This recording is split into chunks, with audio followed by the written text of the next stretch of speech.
Welcome to ప్రజా TV Telugu. ప్రతి క్షణం ప్రజాక్షేమం కోసం.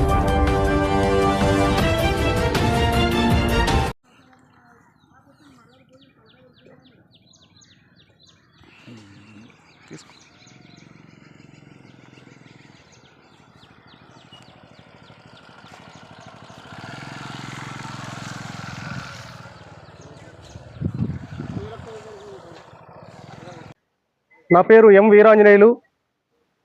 నేను ధర్మ హ్యూమన్ రైట్స్ ఆర్గనైజేషన్ ఎన్జిఓ ఆర్గనైజేషన్లో రాష్ట్ర ప్రధాన కార్యదర్శిగా పనిచేస్తున్నాను. నాది అనంతపురం జిల్లా గుంతకల్ మండలం నెల్లగొండ గ్రామం. అయితే గుంతకల్ మండలం నెల్లగొండ గ్రామంలో మొత్తం 717 స్మార్ట్ రేషన్ కార్డ్స్ ప్రభుత్వం మంజూరు చేయడం జరిగింది. ఈ యొక్క స్మార్ట్ రేషన్ కార్డ్స్ అన్నీ కూడా గ్రామ వార్డు సచివాలయ ఉద్యోగుల ద్వారా రెవెన్యూ అధికారులు పంపిణీ చేయాలని చెప్పి అనంతపురం జిల్లా జాయింట్ కలెక్టర్ గారు అనేక మార్లు చెప్పడం జరిగింది. అయినప్పటికీ కూడా అవేవి కూడా క్షేత్రస్థాయిలో పంపిణీ చేయడం లేదు.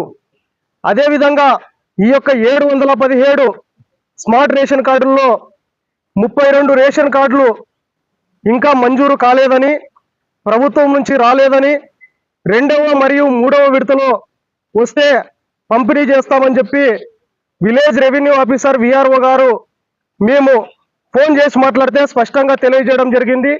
వారు మాట్లాడినటువంటి రికార్డింగ్ కూడా మా దగ్గర ఇప్పుడు అందుబాటులో ఉన్నది.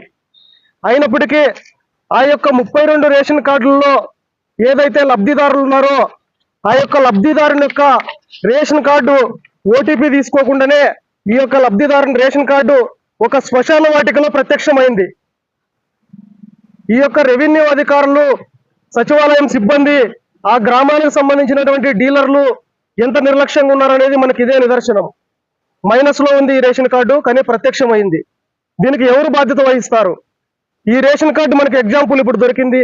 ఇలాగే ఇంకా 31 రేషన్ కార్డ్స్ లేవని చెప్పి వాళ్ళు తెలియజేయడం జరిగింది మనకు. ఈ 31 రేషన్ కార్డ్స్ కూడా ఎక్కడ పడేశారు? శ్మశానంలో పడేశారా, లేకుంటే వాళ్ళ యొక్క ఇళ్లలో పెట్టుకున్నారా, ఏం జరిగిందనే విషయం గుంతకల్ మండలంలో ఉన్నటువంటి తహసీల్దార్ గారు కానీ, అక్కడ ఉన్నటువంటి రెవెన్యూ సిబ్బంది కానీ ఎందుకు ఈ విషయంలో నిర్లక్ష్యం వహించారనేటువంటి విషయం పైన జిల్లా కలెక్టర్ గారికి ఈరోజు ఫిర్యాదు చేయడం జరిగింది. దీనికి సంబంధిత అధికారుల పైన కఠిన చర్యలు తీసుకోవాలని చెప్పి ఈ సందర్భంగా మేము డిమాండ్ చేస్తా ఉన్నాం.